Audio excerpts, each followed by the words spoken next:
రాష్ట్రంలో కార్పొరేట్ కళాశాల ఆగడాలు పెద్ద ఎత్తున పెరిగిపోతా ఉన్నాయి. ముఖ్యంగా శ్రీ చైతన్య నారాయణ లాంటి కార్పొరేట్ కళాశాలలు ఫీజుల కోసం విద్యార్థుల్ని రాష్ట్ర వ్యాప్తంగా తీవ్రంగా ఒత్తిడి చేస్తా ఉన్నారు, వేధింపులు గురి చేస్తా ఉన్నారు. మొత్తం మార్చి 1 నుంచి ఇంటర్మీడియట్ పబ్లిక్ పరీక్షలు ప్రారంభమవుతా ఉన్నాయి.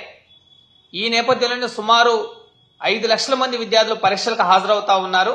ఈ పరీక్షలకు హాజరయ్యే విద్యార్థుల వద్ద నుంచి చైతన్య నారాయణ లాంటి కాలేజీ యాజమాన్యాలు ఫీజుల కోసం తీవ్రంగా ఒత్తిడి చేస్తా ఉన్నారు. ఇప్పటికే టర్మ్ ఫీజుల పేరుతోటి విద్యార్థుల దగ్గర నుంచి ఫీజులు వసూలు చేశాయి. మొన్ననే సంక్రాంతి ఫెస్టివల్ పూర్తయింది. సంక్రాంతి పండగ పూర్తయి సెలవులు అయిపోయిన తర్వాత తిరిగి కాలేజీలకి విద్యార్థులు వస్తే మీరు ఫీజులు చెల్లిస్తేనే కాలేజీ లోపలికి రావాలని కాలేజీ యాజమాన్యాలు ఈ రోజు విద్యార్థుల్ని తీవ్రంగా హింసిస్తా ఉన్నాయి. విద్యార్థుల్ని గేటు బయటకు పంపించి ఫీజు పే చేస్తేనే మీరు లోపలికి రావాలి, హాస్టల్కి రావాలని కాలేజీ యాజమాన్యాలు విద్యార్థుల్ని హింసించడం అనేది చాలా దుర్మార్గమైన చర్య.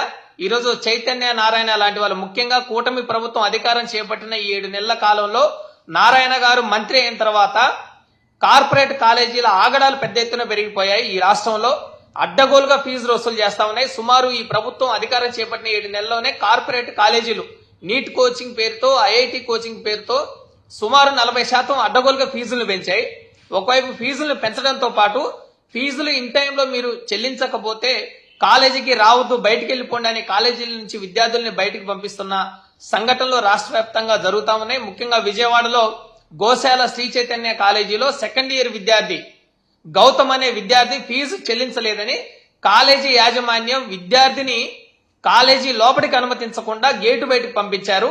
మేము 20,000 పే చేశారు ఆ తండ్రి, ఇంకో 50,000 పే చేస్తేనే మీరు కాలేజీలోకి రావాలని కాలేజీ యాజమాన్యం హుకుం జారీ చేసి ఆ విద్యార్థితో పాటు వచ్చిన తండ్రిని బయటకు పంపించి మీరు ఫీజు పే చేస్తేనే లోపలికి రావాలి, 50,000 ఫీజు కడితేనే లోపలికి రండి అని గేటు బయటకు పంపించారు. ఇది చాలా అమానుషమైన ఘటన. దీనిపైన ఇంటర్మీడియట్ అధికారులు తక్షణమే చర్యలు తీసుకోవాలని వైఎస్ఆర్ విద్యార్థి సంఘం తరఫున మేము డిమాండ్ చేస్తా ఉన్నాం. ముఖ్యంగా ఈరోజు కార్పొరేట్ కాలేజీ యాజమాన్యాలు నీట్ కోచింగ్ పేరుతో 3 లక్షల రూపాయల పైగా ఫీజులు వసూలు చేస్తా ఉన్నారు. ఈరోజు Goshala Sri Chaitanya college NEET coaching student అతను గౌతమ్ సుమారు 2 లక్షల రూపాయలు ఫీజు ఇప్పటికే 1,00,000 రూపాయల పైన పే చేశారు.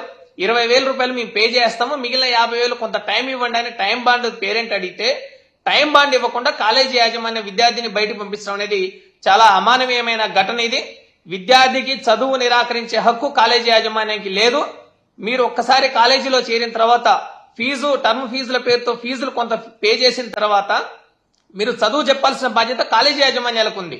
విద్యార్థిని బయటికి పంపించే హక్కు మీకెక్కడిది? విద్యని నిరాకరించే హక్కు మీకెక్కడిది? మీరు ఫీజు వసూలు చేయాలంటే, ఫీజు అడగాలంటే విద్యార్థి తల్లిదండ్రులు ఉంటారు కదా, తండ్రి వచ్చాడు విద్యార్థితో పాటు, తండ్రిని ఫీజు అడగకుండా విద్యార్థిని ఎందుకు మీరు బయటికి పంపించారని మేము ప్రశ్నిస్తా ఉన్నాం. అందుకనే విద్య పేరుతోటి ఈరోజు ఒక దోపిడీ జరుగుతా ఉంది. సొసైటీల పేరుతోటి రిజిస్ట్రేషన్లు చేసుకొని ప్రభుత్వాల నుంచి పన్ను రాయితీలు చేసుకొని పెద్ద ఎత్తున ఫీజుల దోపిడీ కొనసాగిస్తా ఉన్నారు. ఈ రోజు రాష్ట్ర వ్యాప్తంగా చైతన్య నారాయణ లాంటి విద్యా సంస్థలు సొసైటీ ముసుగులో ఫీజుల దోపిడీ యథేచ్ఛగా కొనసాగిస్తా ఉంటే ఈ ప్రభుత్వం ఏం చేస్తా ఉంది? అయ్యా లోకేష్ గారు, మీరు ఏం చేస్తా ఉన్నారు? మీ రెడ్ బుక్ రాజ్యాంగం అమలు చేయడం అంటే ఇదేనా? విద్యార్థిని క్లాసులు తరగతిలోకి రాకుండా ఫీజు చెల్లిస్తేనే మీరు రావాలని హుకుం జారీ చేసే కార్పొరేట్ కాలేజీ యాజమాన్యాలపైన మీరు ఏ విధమైన చర్యలు తీసుకుంటా ఉన్నారు? మీరు రెడ్ బుక్ రాజ్యాంగంలో భాగంగానే విద్యార్థులను చదువు చెప్పకుండా బయటికి పంపిస్తున్నారని మా వైఎస్ఆర్ విద్యార్థి సంఘం తరఫున మేము ప్రశ్నిస్తా ఉన్నాం. ప్రభుత్వానికి చిత్తశుద్ధి లేదు. ఫీజుల పేరుతో యథేచ్ఛగా ఫీజుల దోపిడీ కొనసాగుతా ఉంది. ఫీజుల నియంత్రణ కమిటీ అమలు చేయడం లేదు. ఫీజుల నియంత్రణ కమిటీని అమలు చేయించాల్సిన బాధ్యత ప్రభుత్వాల మీద ఉంది. కూటమి ప్రభుత్వం అధికారం చేపట్టిన 7 నెలల్లోనే ఫీజుల పైన మానిటరింగ్ లేదు. గత 5 ఏళ్ల జగన్మోహన్ రెడ్డి గారి పరిపాలనలో పాఠశాల విద్యలో గాని, ఇంటర్మీడియట్ విద్యలో గాని, ఇంజనీరింగ్ కళాశాల విద్యలో గాని మొత్తం ఫీజుల మానిటరింగ్ బ్రహ్మాండంగా చేసి ఫీజుల నియంత్రణ కమిషన్ ని వేసి ఆ పర్యవేక్షణ కమిషన్ ఏ విధంగా పనిచేస్తుందో దాని మీద మానిటరింగ్ చేసిన చరిత్ర గత 5 ఏళ్లలో జగన్మోహన్ రెడ్డి పరిపాలనలో ఉంటే, జగన్మోహన్ రెడ్డి గారు అమలు చేసిన సంస్కరణలు బ్రహ్మాండంగా ఉంటే ఈ రోజు కూటమి అధికారం చేపట్టిన 7 నెలల్లోనే ఇంటర్మీడియట్ విద్యను నిరాకరించే విధంగా కార్పొరేట్ కాలేజీ యాజమాన్యాలు విద్యార్థుల్ని ఫీజులు చెల్లించడం లేదనే పేరుతోటి ఫీజులు మీరు చెల్లిస్తేనే కాలేజీ తరగతి గదిలోకి రావాలని హుకుం జారీ చేసి బయటికి పంపిస్తున్న ఘటనలు 7 నెలల మీ పరిపాలనలోనే జరుగుతున్నాయంటే ఈ కూటమి ప్రభుత్వ పరిపాలన ఎంత అరాచకంగా ఉందో, ఎంత అడ్డగోలుగా ఉందో మనం అర్థం చేసుకోవచ్చు. ఈ ప్రభుత్వం ఫీజుల కోసం సామాజిక సేవల ముసుగులోనే రిజిస్ట్రేషన్లు చేయించి సొసైటీల పేరుతోటే కాలేజీ యాజమాన్యాలు అడ్డగోలుగా ఫీజులు వసూలు చేస్తా ఉన్నాయి. ఈ రోజు నారాయణ మంత్రి అయిన తర్వాత ఇంటర్మీడియట్ బోర్డుని నారాయణ అడ్మినిస్ట్రేషన్ ఆఫీస్ గా మార్చేసి నారాయణ కాలేజీ ప్రిన్సిపల్ ని ఇంటర్మీడియట్ బోర్డులో పెట్టేసి అడ్డగోలుగా వ్యవహారం చేస్తున్న పరిస్థితి రాష్ట్ర వ్యాప్తంగా ఉంది. ఫీజుల పేరుతోటి యాజమాన్యాలు హింసిస్తున్న ఈ నేపథ్యంలోనే, ఈ ఘటనల నేపథ్యంలోనే ఇంటర్మీడియట్ బోర్డు అధికారులు స్పందించాలి, కాలేజీ పైన క్రిమినల్ చర్యలు తీసుకోవాలి, కాలేజీ గుర్తింపుని రద్దు చేయాలని చెప్పేసి వైఎస్ఆర్ విద్యార్థి సంఘం తరఫున మేము డిమాండ్ చేస్తా ఉన్నాం. ఇప్పటికే విద్యార్థి గేటు ముందు ఆందోళన చేసిన సంఘటన మన ముందు మనం చూసాం. గౌతమ్ అనే విద్యార్థి, అటువంటి విద్యార్థులు ఈరోజు నీట్ కోచింగ్ పేరుతోటి 3 లక్షల రూపాయల అడ్డగోలుగా ఫీజులు వసూలు చేస్తా ఉంటే, ఫీజుల ప్రామాణికతని ఈ కూటమి ప్రభుత్వం 40% ఫీజులు పెంచేస్తే 7 నెలల కాలంలో మీ ప్రభుత్వం ఏ కాలేజీ మీద చర్యలు తీసుకుందో చెప్పాలని మేము డిమాండ్ చేస్తా ఉన్నాం. గతంలో జగన్మోహన్ రెడ్డి గారి పాలనలో చైతన్య నారాయణ కాలేజీ యాజమాన్యాలు అడ్డగోలుగా వ్యవహరిస్తే వాటిపైన చర్యలు తీసుకున్నారు. ఆ కాలేజీ గుర్తింపును కూడా రద్దు చేశారు.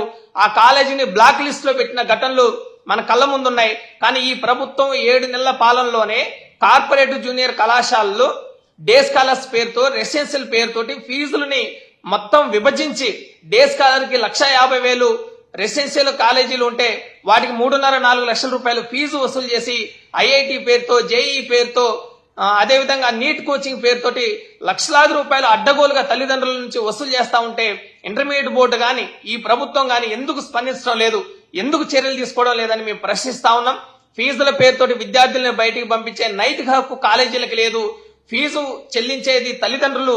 మీరు తల్లిదండ్రులను అడగాలి. కాలేజీలు చేస్తున్న ఈ తమాషాలను ఇకనైనా తక్షణమే విరమించుకోవాలని మేము చెప్తా ఉన్నాం, డిమాండ్ చేస్తా ఉన్నాం. రెండోది, ఏ బాధిత విద్యార్థులు ఎవరైతే ఉన్నారో ఈ బాధిత విద్యార్థుల్ని తరగతి గదిలోకి మీరు అనుమతించకుండా ఫీజు చెల్లించడం లేదనే పేరుతోటి మీరు బయటకు పంపించి గందరగోళం సృష్టించి విద్యార్థిని మానసికంగా హింసించే ఈ సంఘటనలు ఏవైతే ఉన్నాయో వీటిని తక్షణమే విరమించుకోవాలి. ఫీజు చెల్లించడం లేదని తరగతి గది నుంచి బయటకు పంపించిన విద్యార్థి మానసిక ఆందోళనలకి, మానసిక భయాందోళనలకు గురై ఈ రోజు ఆత్మహత్యలు చేసుకునే పరిస్థితి రాష్ట్ర వ్యాప్తంగా ఉంది. ఇప్పటికే చదువుల పేరుతోటి ఒకవైపు విద్యార్థులు ఇబ్బందులు గురవుతా ఉన్నారు, ఫీజుల పేరుతోటి యాజమాన్యాలు హింసిస్తా ఉన్నాయి. ఈ మానసిక హింసకు గురైన విద్యార్థులు ఈ రోజు ఆత్మహత్యలు చేసుకుంటున్న పరిస్థితి కార్పొరేట్ చైతన్య నారాయణ జూనియర్ కళాశాలలో పెద్ద ఎత్తున నెలకొని ఉంది. 7 నెలల కూటమి పాలనలో కార్పొరేట్ విద్యా సంస్థలు విద్యార్థులు పిట్టల్లాగా రాలిపోతున్నా గానీ మీరెందుకు చర్యలు తీసుకోవడం లేదు, మీరెందుకు కమిటీలు వేయడం లేదు, మీరెందుకు ఏ కాలేజీ పైన ఒక్క చర్యైన 7 నెలల కాలంలో చైతన్య నారాయణ లాంటి విద్యా సంస్థల మీద ఒక్క చర్యైన మీరు తీసుకున్నారని మేము ప్రశ్నిస్తా ఉన్నాం. కూటమి ప్రభుత్వం చెప్పే మాటలకి చేసే పనులకి మధ్య చాలా వ్యత్యాసం ఉంది.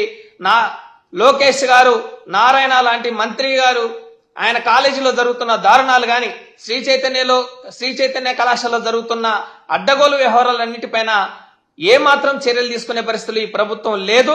విద్యార్థుల్ని మానసికంగా హింసించి ఫీజుల కోసం ఒత్తిడి చేస్తున్న కార్పొరేట్ విద్యా సంస్థలపైన, తీవ్రమైన ఒత్తిడి గురవుతున్న విద్యార్థులపైన యాజమాన్యాలు చేస్తున్న ఈ ఒత్తిడికి ఏవైతే ఉన్నాయో దానిపైన చర్యలు తీసుకోవాల్సిన బాధ్యత ఈ ప్రభుత్వం మీద ఉంది. ఈ ప్రభుత్వం ఈ కూటమి పాలనలో ఇంటర్మీడియట్ విద్యారంగం మొత్తం సంస్కరణల పేరుతో నిర్వీర్యం చేస్తా ఉన్నారు. పాఠశాల విద్యను నిర్వీర్యం చేస్తా ఉన్నారు. ఇంటర్మీడియట్ బోర్డుని కూడా మంత్రి నారాయణకి ఒక అడ్మినిస్ట్రేషన్ ఆఫీస్ గా, ఆయన నారాయణ సెంట్రల్ ఆఫీస్ గా మార్చివేస్తున్న సంఘటనలు మనం కళ్ళ ముందు ఉన్నాయి. ఒకవైపు ఇంటర్మీడియట్ ఫస్ట్ ఇయర్ పరీక్షలు మీరు రద్దు చేస్తామని ప్రభుత్వం సంస్కరణల పేరుతోటి ఒకవైపు ఇది చేస్తా ఉంటే, రెండో వైపు ఫీజులు చెల్లించలేదని తల్లిదండ్రుల్ని, విద్యార్థుల్ని హింసించి విద్యార్థుల్ని తరగతి గదిలోకి అనుమతించకుండా, క్లాసులకు అనుమతించకుండా బయటికి పంపించేసి కాలేజీ యాజమాన్యాలు అడ్డగోలుగా వ్యవహరిస్తా ఉన్నాయి. ఒక్క బుక్స్ ఫీజుకే కార్పొరేట్ విద్యా సంస్థలో, నారాయణ, చైతన్య లాంటి కార్పొరేట్ విద్యా సంస్థల్లో పుస్తకాల ఫీజు 18,000 రూపాయలు ఉంది. ఈ రోజు బైజూస్ లాంటి కంటెంట్ ని జగన్మోహన్ రెడ్డి గారు గతంలో బ్రహ్మాండంగా ఉచితంగా పాఠశాల స్థాయిలో విద్యార్థులకు అందిస్తే, కార్పొరేట్ జూనియర్ కాలేజీలు ఈ రోజు ఇన్ఫినిటీ యాప్ పేరుతో, మెటా ఇన్ఫినిటీ యాప్ పేరుతోటి వేలాది రూపాయలు ఫీజుల్ని విద్యార్థుల దగ్గర నుంచి వసూలు చేస్తున్నా గానీ ప్రభుత్వము, ఇంటర్మీడియట్ బోర్డు ఏమాత్రం స్పందించడం లేదు, పట్టించుకోవడం లేదు. పుస్తకాల ఫీజు, యూనిఫామ్ ఫీజు, ఒక్క యూనిఫామ్ ఫీజు 1700 రూపాయలు వసూలు చేస్తా ఉన్నారు. ఒక్క ఐడి కార్డుకి 450 రూపాయలు, 50 రూపాయలు విలువ చేసే ఐడి కార్డుకి కార్పొరేట్ కాలేజీ యాజమాన్యం 450 రూపాయలు వసూలు, ముక్కుబిండి వసూలు చేస్తా ఉంటే, తల్లిదండ్రులు ప్రశ్నిస్తా ఉంటే వాళ్ళని ఏమాత్రం ఖాతరు చేయకుండా అడ్డగోలుగా ఫీజులు వసూలు చేస్తా ఉంటే ఈ ప్రభుత్వము, ఇంటర్మీడియట్ బోర్డు ఏమాత్రం స్పందించడం లేదు. ఫీజుల నియంత్రణ కమిటీ లేదు. ఫీజుల్ని అజమాయిషీ చేసే పరిస్థితి కూటమి ప్రభుత్వంలో లేదు. కేవలం రెడ్ బుక్ రాజ్యాంగం, ఏ విధంగా డైవర్స్ పాలిటిక్స్ లో భాగంగా రెడ్ బుక్ రాజ్యాంగాన్ని తీసుకొచ్చారు లోకేష్, ఈ రోజు ఇంటర్మీడియట్ జూనియర్ కాలేజీల్లో కూడా ఫీజులు చెల్లించలేదనే కారణంతో విద్యార్థుల్ని బయటకు పంపించేసి అకాడమిక్ పుస్తకాల స్థానంలో రెడ్ బుక్ రాజ్యాంగాన్ని అమలు చేసే ఒక దారుణమైన, దయనీయమైన పరిస్థితి ఈ కూటమి ప్రభుత్వంలో ఉంది.